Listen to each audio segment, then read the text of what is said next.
It is one of the largest events of its kind, celebrating comic books, science fiction, anime, pop culture, and we get to play dress up. We also get a chance to meet our favorite actors, cosplayers, and even wrestlers. Special guests this year include Star Wars Hayden Christensen and comedian Patton Oswalt. Our first guest is also here, signing autographs and taking photos with fans. You may have seen Sara Tomko on shows like Once Upon a Time and SWAT, but she's best known for her role as Asta Twelvetrees on the sci-fi hit Resident Alien, co-starring Alan Tudyk, who will also join us at Comicpalooza this weekend. Now, earlier this week, Sara shared how much she enjoys meeting fans, what to expect in season 4, and her journey into the world of acting. Come on, this is Cecil with Resident Alien. Hey, Mark. This is awesome. You're trying to create something that never should be. A terrible curse. A dark curse. Yeah. I heard the driver say something right after I got shot. What did he say? Crockett. He said the name Crockett. Oh, hello, Asta. Or should I say the alien sympathizer? What are you talking about? Sara, let's start with the script to your life. You were born in a military family in the Ohio area, grew up around Virginia. You had older brothers, I know how the story goes, who just didn't want to play with you. I should say, just to clarify, I have great relationships with all three of my brothers. I have a younger brother too. But yes, in the early days when they were younger and I was too young to pitch in, they didn't want me to play baseball with them. So instead, I was the popcorn man and the coach and the fans and the cheerleaders, and I played with them by playing around them, and I'm convinced that that is how I became an actor. Yeah, you were acting. You were in the supporting role with them all along. And there's a point where acting started to become more of a focus for you. You didn't really realize it, but you always connected to storytelling, and that's probably the foundation for you. I found myself auditioning for show choir. I was a bit of a ham. I loved those jazz hands, and that led to plays, led to musicals, and then eventually in college I realized, oh, you can major in this, which but in my mind, I guess that's one of those things that stop so many people. They think, okay, something that's fun and feels like it's your passion and naturally you think, well, that's not a job. Well, in a sense, Yes. You're right. It's not a job. It should be a career, right? I think sometimes there's a slight difference between what a job is and a career is. But yeah, you didn't realize that you can actually major in something like this. Yeah.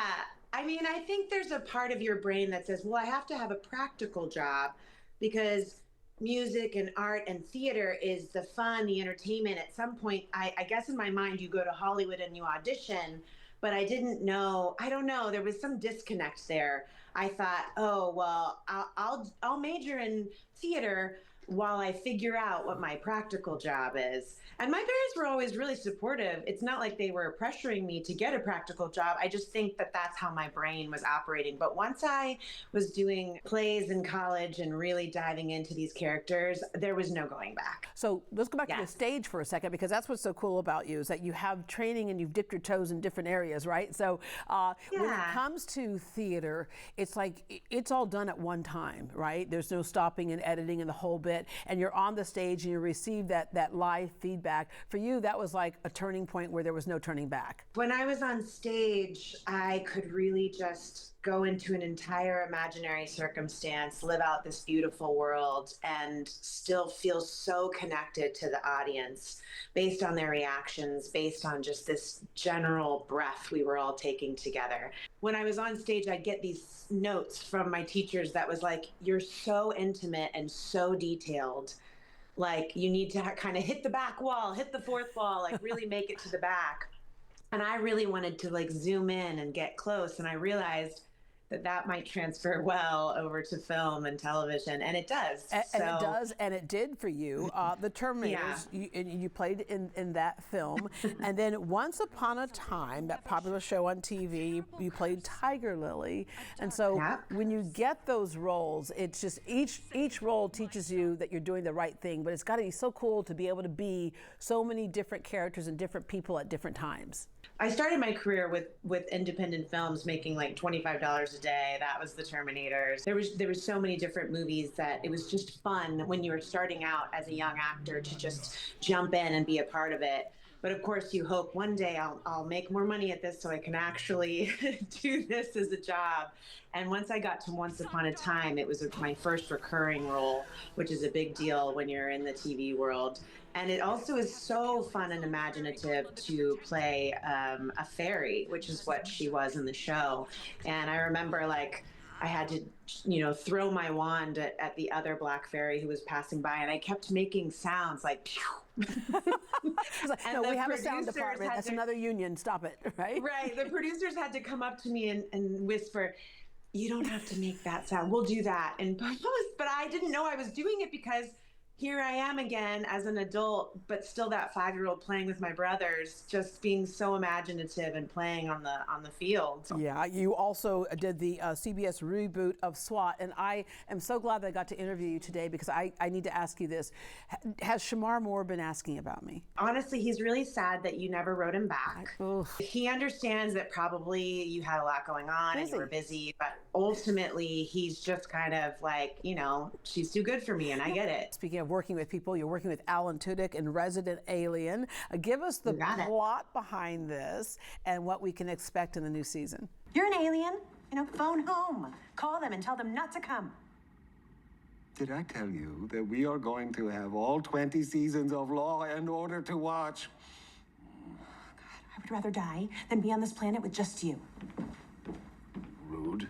So Alan translates to alien, and he has crash landed on Earth in a town called Patience, Colorado. And it just so happens that he's taken over the body of the old town doctor.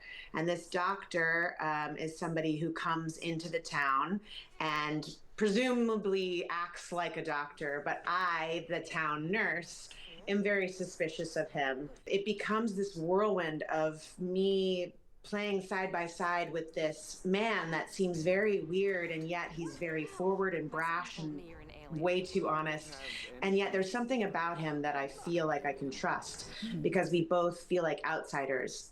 We feel a bit othered a lot of the times in our life. And so it's this awesome journey that we go on together to try and figure out what happened to the beloved town doctor. One of the people here is the murderer.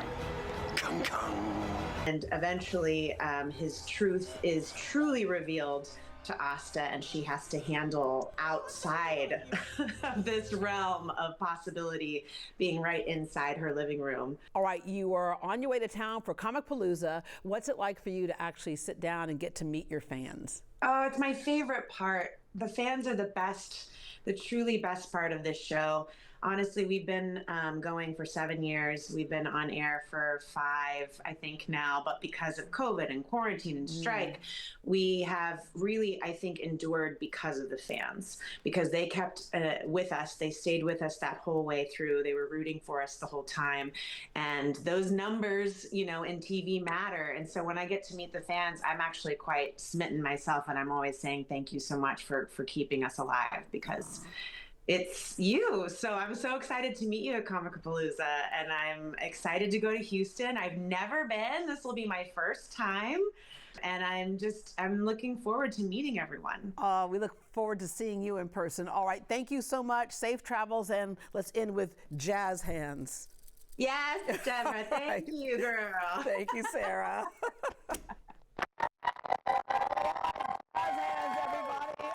A new episode of Resident Alien airs every Friday on USA Network and Sci-Fi at 10 p.m. You can also stream the episode 1 week after it airs. To learn more, visit greatdayhouston.com.